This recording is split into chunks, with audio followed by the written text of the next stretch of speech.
Chapter 3 Speaking Honestly.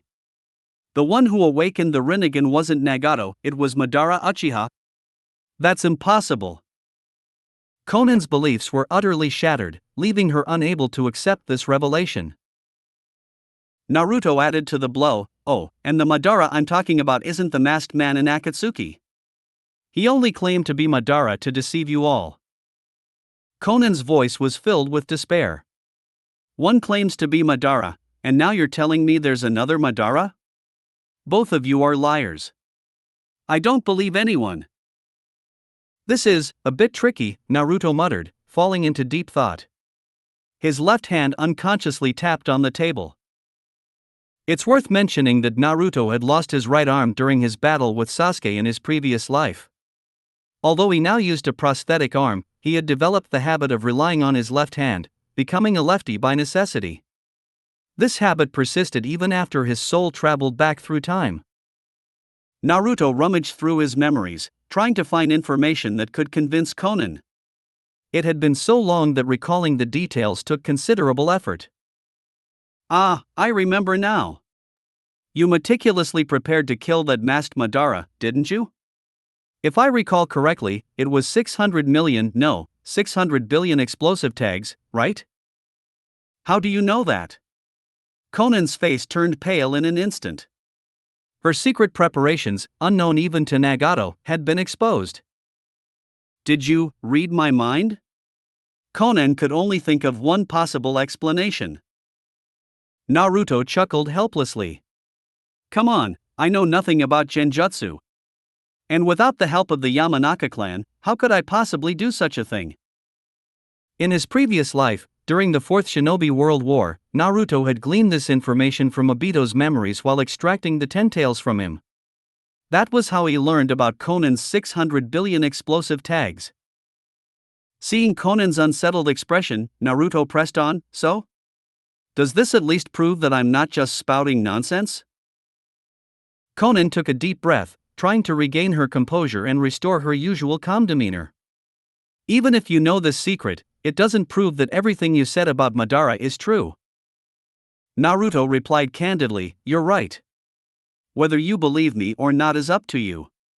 But before you decide, could you at least hear me out?" By revealing Conan's deepest secret, Naruto had gained significant leverage in the conversation. Half conceding, Conan said, "Fine. Speak." Naruto began, his tone steady and deliberate. "It all started a long time ago. After losing to Hashirama Senju, Madara Uchiha obtained his former rival's power and awakened the Rinnegan. The Sharingan's ultimate evolution is the Rinnegan, which requires the combined power of both the Senju and Uchiha clans to awaken. To simplify the narrative, Naruto deliberately omitted details about the reincarnations of Indra and Azura. When Madara awakened the Rinnegan, he was already on the brink of death, unable to fulfill his ambitions. So, he transplanted those eyes into Nagato when he was just a child. Nagato, being a descendant of the Senju with Uzumaki blood, was the perfect candidate to wield those eyes. That red hair, the same as my mother's, Kushina Uzumaki, is the best evidence. Madara was confident Nagato could handle the Rinnegan. The reason Madara gave Nagato the Rinnegan was to prepare for his own resurrection. The Rinne rebirth jutsu, that was the technique Madara intended to use for his revival, with Nagato as the executor. In other words, the real Madara is already dead. Following Naruto's explanation, Conan naturally asked, "Then who is that masked man claiming to be Madara?" Naruto answered honestly, "Uchiha Obito, the Uchiha hero who supposedly died during the Third Shinobi World War at the Battle of Kanobi Bridge. In truth, he was saved by Madara and chosen to guide Nagato in resurrecting him. Obito is the true driving force behind the Eye of the Moon plan." Conan's heart sank. He even knows about the Eye of the Moon plan. Could it be that everything he's saying is true? But she still couldn't bring herself to believe that the ideals they had upheld for so many years were nothing more than a fabricated lie. Seeing Conan's distress, Naruto refrained from mentioning the deepest secret of all, that Black Zetsu was the one pulling the strings from the shadows. "Conan-sensei," Naruto said gently, "I know this truth is unbearably cruel to you, but it's not too late to face reality now. Conan's sharp gaze locked onto him. No. Your perspective is all wrong. Akatsuki has investigated you. You've spent most of your life in Konoha and only left in the past 3 years to train with Jiraiya. How could you possibly know all this? Sigh. So I can't avoid this question after all. Naruto sighed inwardly, then stood up and approached Conan to untie her restraints. Extending his left fist, he said, "Let's fist bump. Then you'll understand everything."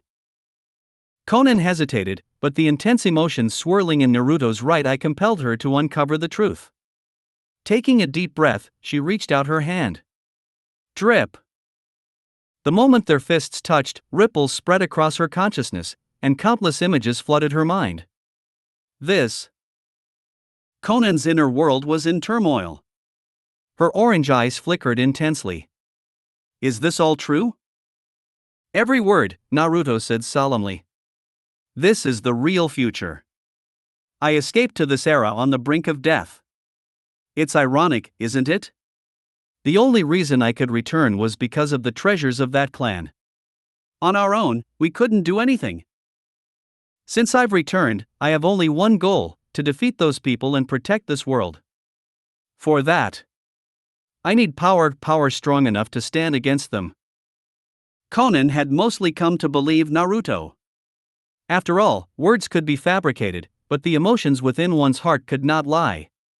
She asked, "What do you plan to do?" Naruto replied, "I will do whatever it takes to grow stronger. Based on this premise, I will take action. For now, my plan is to gather the secret techniques and Kekkai Genkai of the major shinobi villages and unite all the tailed beasts' powers."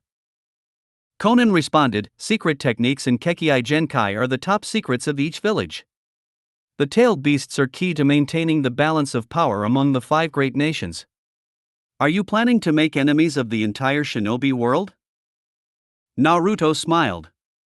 Exactly. I'll oppose the whole world first to save it later. Nobody would believe such nonsense, right? There's only one person in this world who would trust me unconditionally, but I don't want to involve her too soon. Besides, I must defect from Konoha first. Otherwise, as a Konoha shinobi, my every move would bring disaster to the village. At this point, Naruto sincerely asked, "Conan-sensei, now that you know the full story, can you understand my actions?" Conan countered, "Where is Nagato's body? Follow me." Naruto turned, and the stone door rumbled open, revealing 2 coffins inside. Conan stepped forward to examine them. Nagato lay peacefully in the first coffin, his face intact but his eye sockets empty. She then looked at the second coffin, which contained the body of Pain's Devapath. This surprised Conan. Naruto smiled faintly. "That's Yahiko, isn't it? Someone very important to you, Conan-sensei." Conan gently stroked Yahiko's face. "Yes. He was my comrade, and my lover." Naruto remarked, "Only someone as handsome as him would be worthy of Conan-sensei." Conan smiled softly. There could be no better response. She forgave Naruto. Outside the cave, Conan surveyed the surroundings. Despite the protective barrier, there was still a risk of being discovered. This is within the land of fire. Konoha must be searching for you everywhere, Conan noted. My Sage mode allows me to detect any disturbances. I won't be found so easily, Naruto replied, adjusting the bandage over his left eye. I'll stay here until I fully adapt to this eye. Where is Nagato's other eye? Conan asked. I've kept it safe. I've heard that transplanting the Rinnegan carries significant risks, so I thought I'd do it one at a time to be cautious. So far, I haven't felt any abnormalities. If you can't return to Konoha, where will you go? Conan asked. I'll wander wherever I can. The shinobi world is vast, I'll find a place to stay.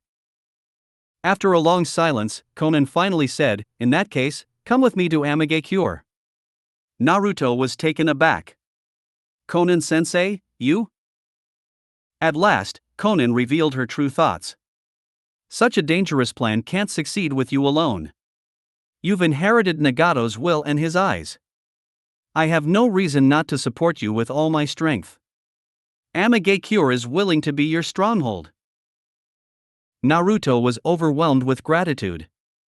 Words failed him, and all he could manage was, "Thank you."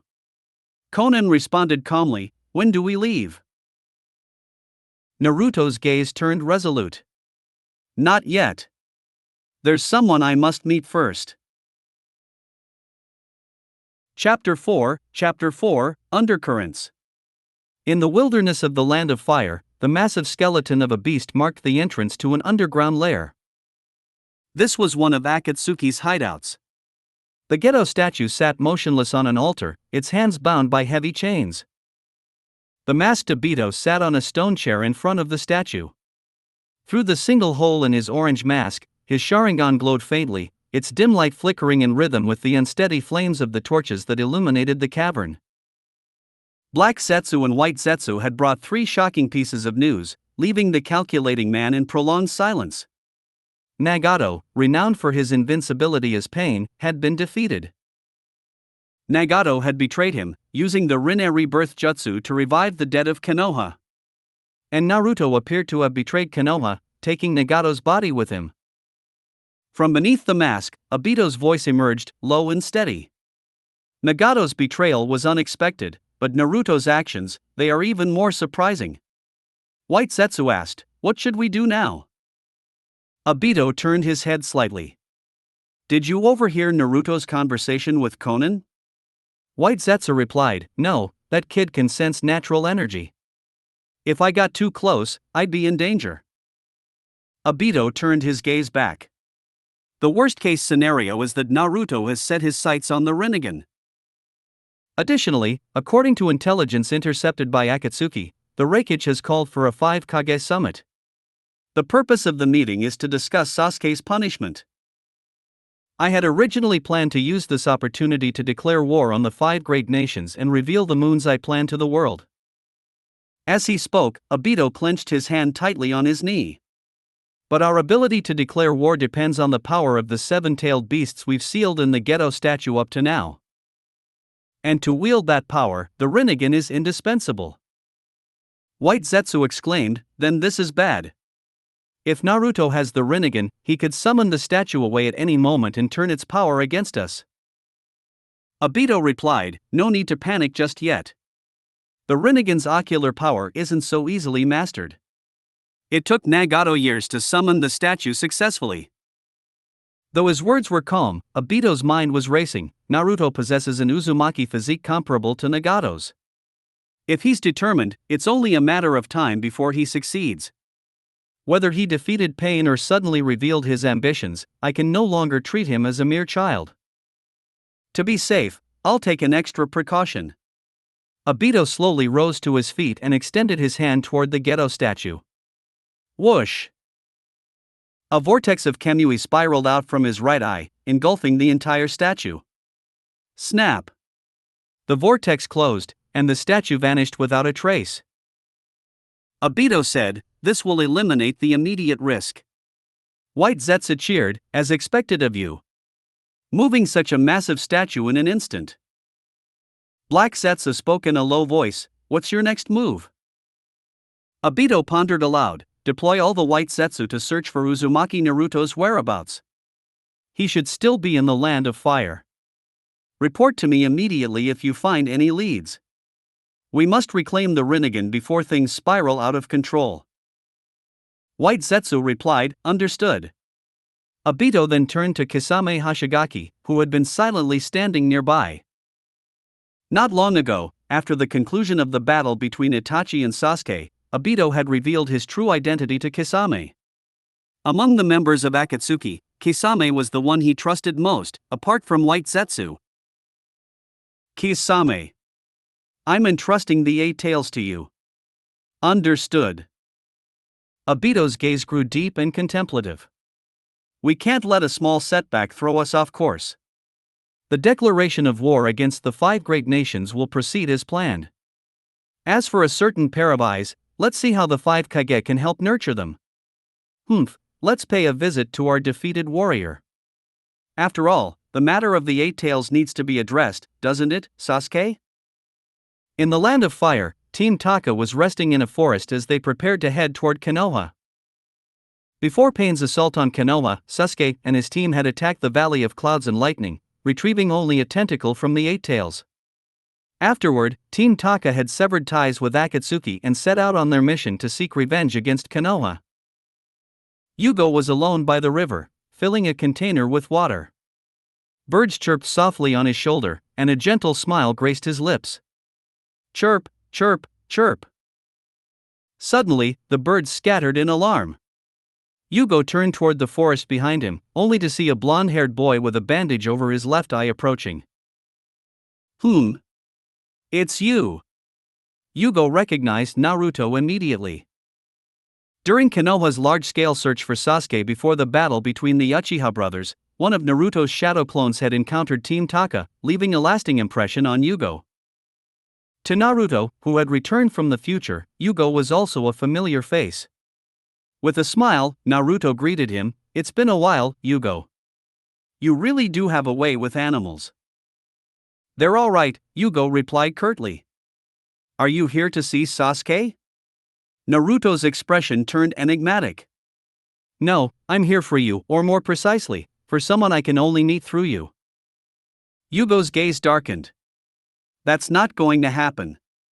Whoosh! Whoosh! Suddenly, two shadow clones lunged from the side, each wielding a Rasengan. Yugo was shocked. Shadow clones? When did he? Boom!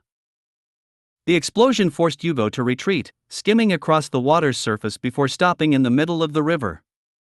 His shoulders bore deep, concave wounds where they had been nearly severed. He has sage powers, stronger than mine. Naruto stepped onto the water, his demeanor calm and composed. These minor injuries won't be a problem for you. If you come with me willingly, I won't have to get rough. Yugo's mind raced. Sasuke is 10 kilometers away. If I unleash my cursed seal sage mode, Karen's sensory abilities should pick up on the situation here. ZZZZ. Cursed seal energy coursed through Yugo's body. Naruto's eyes narrowed. In an instant, he used a body flicker technique rivaling Shirsue's speed to appear directly in front of Yugo, pressing his hand against his chest. In his previous life, after Sasuke's Rinnegan was destroyed, he had lost the convenience of spatial manipulation. Forced to seek alternatives, Naruto had specifically learned the flying Raijin Jutsu. Now, having traveled back in time, the techniques engraved into his soul were naturally available to him. As for the spatial markers required for the flying Raijin, my clones left the marker during the initial attack. Thud.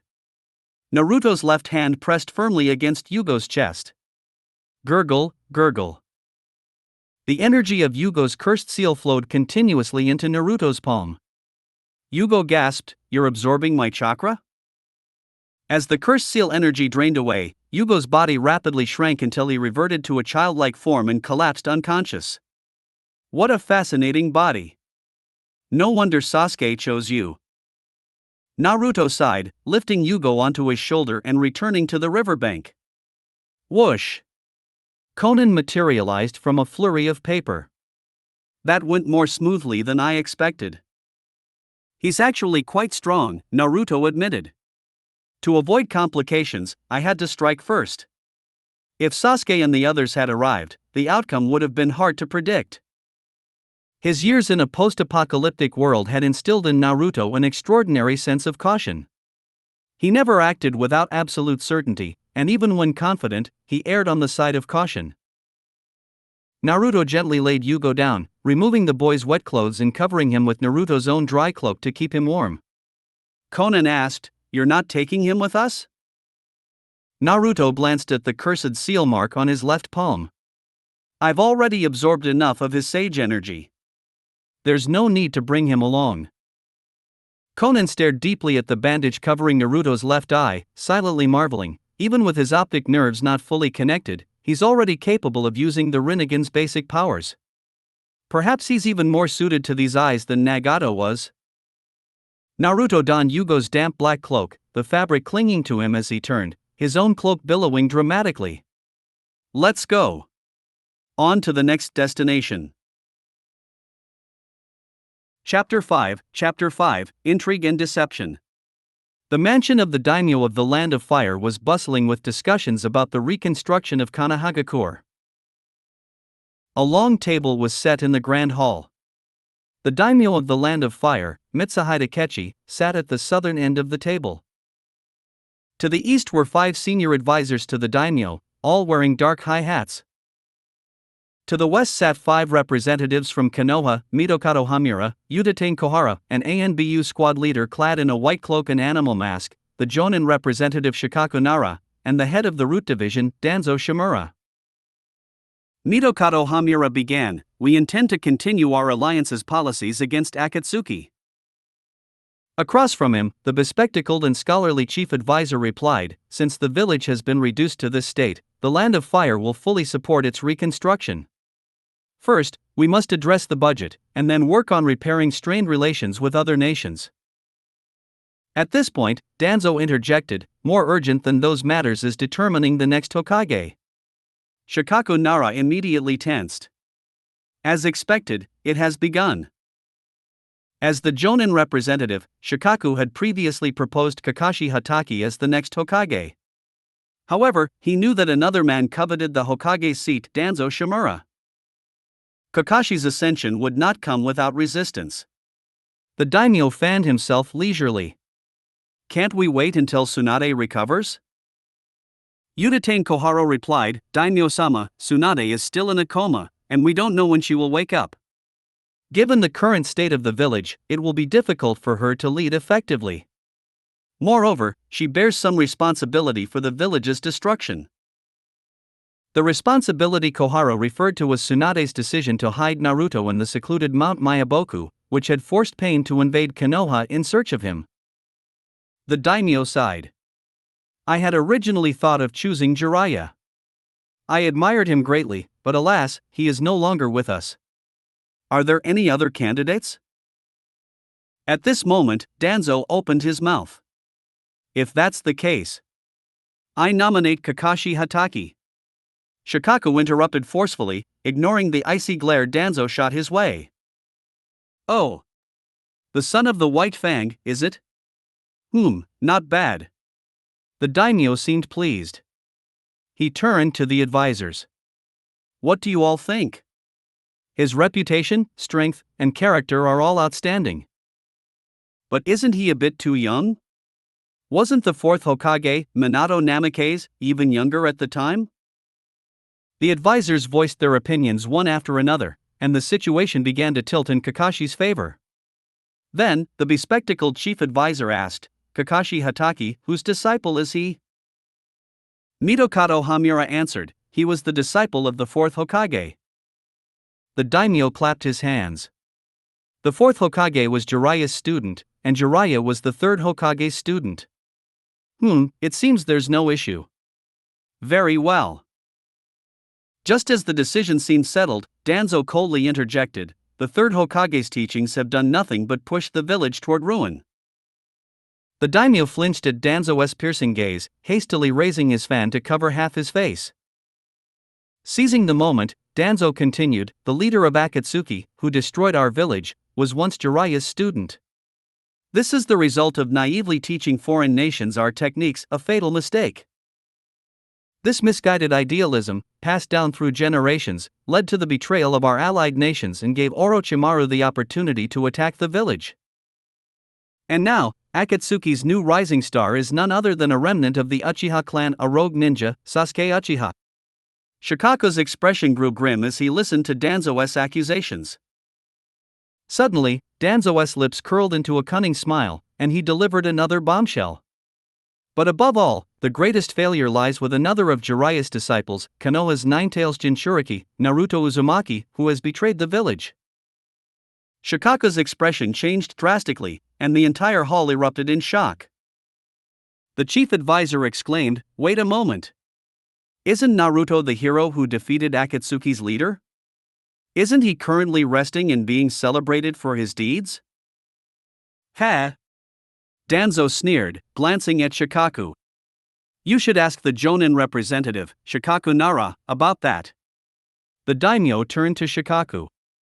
Shikaku, what is going on? Sweat trickled down Shikaku's face. So, Danzo's spies had uncovered this after all. But he quickly composed himself. Daimyo-sama, it is true that Naruto did not return to the village after the battle. However, it is too early to conclude that he has betrayed us. Danzo, however, pressed on with baseless accusations. We have received critical intelligence suggesting that Naruto Uzumaki has been in contact with Akatsuki's second-in-command, plotting against the village. The advisors frowned. Is this intelligence reliable? Danzo added fuel to the fire. It is highly credible. I even suspect that Pain's attack on Konoha was part of a conspiracy between him and Naruto. The daimyo pondered deeply. That doesn't seem likely. Naruto is said to be a pure-hearted boy, a role model for many ninjas. Danzo retorted, there is no such thing as unlikely. Within him lies the Nine Tails, the embodiment of evil. No matter how pure-hearted he may appear, the darkness within him will inevitably consume him. Furthermore, this outcome stems from Jiraiya's inadequate teaching, Tsunade's indulgence as Hokage, and Kakashi's negligence as his Jonin instructor. The chief advisor adjusted his glasses. Daimyo-sama, even if Danzo's claims are unproven, it seems Kakashi is temporarily unsuited to become Hokage. Shikaku wanted to counter, but Danzo's exploitation of Naruto's alleged betrayal had already shifted the tide irreversibly. Bang! Danzo slammed the table and declared with conviction, what kind of Hokage does the village need now? One who can turn the tide in the worst of times. Someone who can bring about reform and establish new rules for the ninja world. That Hokage must be me. The daimyo closed his eyes in contemplation. Shikaku hurriedly interjected, Daimyo-sama, you must not take Danzo's words at face value. Konoha's ANBU is also tracking Naruto's whereabouts. I believe the truth will soon come to light. The daimyo opened his eyes and made his decision. Very well. It is decided. Danzo, you shall be appointed as the 6th Hokage. A triumphant smile crept across Danzo's face. He thought to himself, I had planned to use the power of my right eye to manipulate the daimyo if the situation turned unfavorable. But by exploiting the matter of Naruto's alleged betrayal to undermine Kakashi's candidacy, things have gone even more smoothly than expected. Shikaku, not even you can turn this around now. After leaving the daimyo's mansion, Danzo walked with his cane alongside a white-cloaked ANBU operative. How is the task I assigned you progressing? Following your instructions, we have spread rumors among the villagers that Naruto and Pain conspired to stage the attack. The story claims that Naruto fled the village after you exposed his plot. Danzo smirked. Excellent. The ANBU operative hesitated. Danzo-sama, there is still no concrete evidence that Naruto has betrayed the village. Moreover, he is one of the few individuals with strength comparable to Jiraiya. Isn't this move risky? Danzo replied coldly, whether or not Naruto has betrayed us, as the Nine-Tails Jinchuriki, he is a destabilizing factor for the village. This budding threat must be eliminated before it can grow. Furthermore, no matter how powerful a weapon, if it cannot be wielded by me, it is a liability. Sacrificing Naruto is a necessary step for Konoha's future. Placing a hand over his right eye, Danzo's ambition burned brightly. Once Naruto is dealt with, I will take control of the Nine Tails. Then, I, Danzo Shimura, will become the strongest Hokage in history.